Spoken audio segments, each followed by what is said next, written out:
내면의 성장판은 다치지 않는다. 우리 몸은 정해진 정도만큼만 자랍니다. 하지만 우리 내면은 정신적이고 영적인 존재로서 이러한 한계가 없습니다.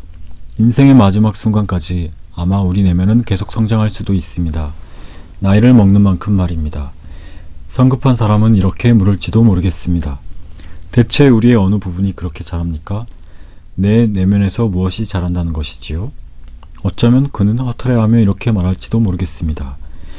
내가 보기엔 예전과 똑같은데 무엇이 자란다는 말인지 이해가 되지 않는군요.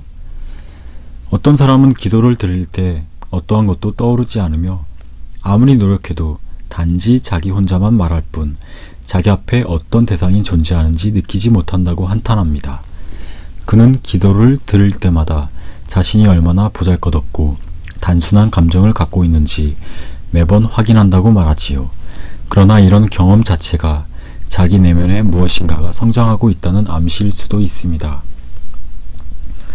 왜냐하면 사람들은 대부분 삶을 마칠 때까지 자기 삶이 얼마나 메마르고 황폐해 있는지 모르고 살아가기 때문입니다. 어떤 사람은 자기 생각을 하나로 모을 수 없다고 한탄하기도 합니다. 생각을 가다듬으려고 하면 차분해지기는커녕 금방 흩어지고 산만해진다는 것입니다. 하지만 그것은 그의 생각이 얼마나 들쭉날쭉했는지 깨닫지 못하다가 그때 깨달은 것뿐입니다. 그럼에도 분명히 인정해야 할 것은 대다수 사람들이 일생 동안 이루지 못하는 중요한 전진을 그는 이루고 있다는 사실입니다. 그런데 어느 누가 우리 내면에 무언가가 자라고 있다는 것을 판단할 수 있겠습니까? 우리들 대부분은 우리 내면에서 일어나는 많은 변화들을 볼 줄 아는 눈이 없거나 아직 뜨지 않았습니다. 우리 영혼의 중요한 성장과 변화는 대부분 우리가 전혀 의식하지 못하는 사이에 일어납니다. 그러기에 자라는 것은 마술이 아닙니다.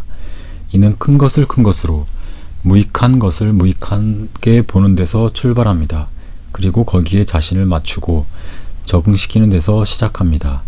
자기 자신을 큰 것으로 향하게 하고 작은 것을 놓아버리는 사람은 성장하기 마련입니다. 또 이르시되 하나님의 나라는 사람이 씨를 땅에 뿌린 것 같으니 그가 밤낮 자고 깨고 하는 중에 씨가 나서 자라되 어떻게 그리 되는지를 알지 못하느니라. 땅이 스스로 열매를 맺되 처음에는 싹이요 다음에는 이삭이요 그 다음에는 이삭의 충실한 곡식이라. 열매가 익으면 곧 낫을 대나니 이는 추수 때가 이르렀음이라. 한마디 말씀을 내 손에 올려놓고 그 무게를 가늠해 봅니다. 그리고 그 말씀에 귀를 기울입니다. 말씀을 듣고 있는 내 속에서 무언가 조짐이 일어납니다. 나는 그 말씀을 다시 내려놓습니다. 그 말씀은 더 이상 전과 같은 말씀이 아닙니다. 내가 귀를 기울여 들음으로써 이제 그 말씀에는 무게가 더하여졌습니다. 나 자신도 이제는 더 이상 전과 같은 사람이 아닙니다. 말씀과 사귀는 것은 곧 노동하는 것입니다. 마치 농부가 땅에 씨를 뿌리며 일을 하듯이 이 말씀은 추수하기까지 계속 자라나고 땅을 변화시킵니다. 거룩하신 하나님, 주님은 나보다 인내심이 더 많으시고 나보다 시간이 더 많으십니다. 주님께 나를 내맡기면 나에게도 넉넉한 시간이 있습니다. 주님은 모든 것을 한꺼번에 이루어내라고 요구하지 않으십니다. 내가 아무것도 하기 싫을 때, 아무것도 할 수 없을 때, 혹은 더 이상 어떻게 해야 할지 모를 때 주님은 땅에 씨를 뿌리십니다.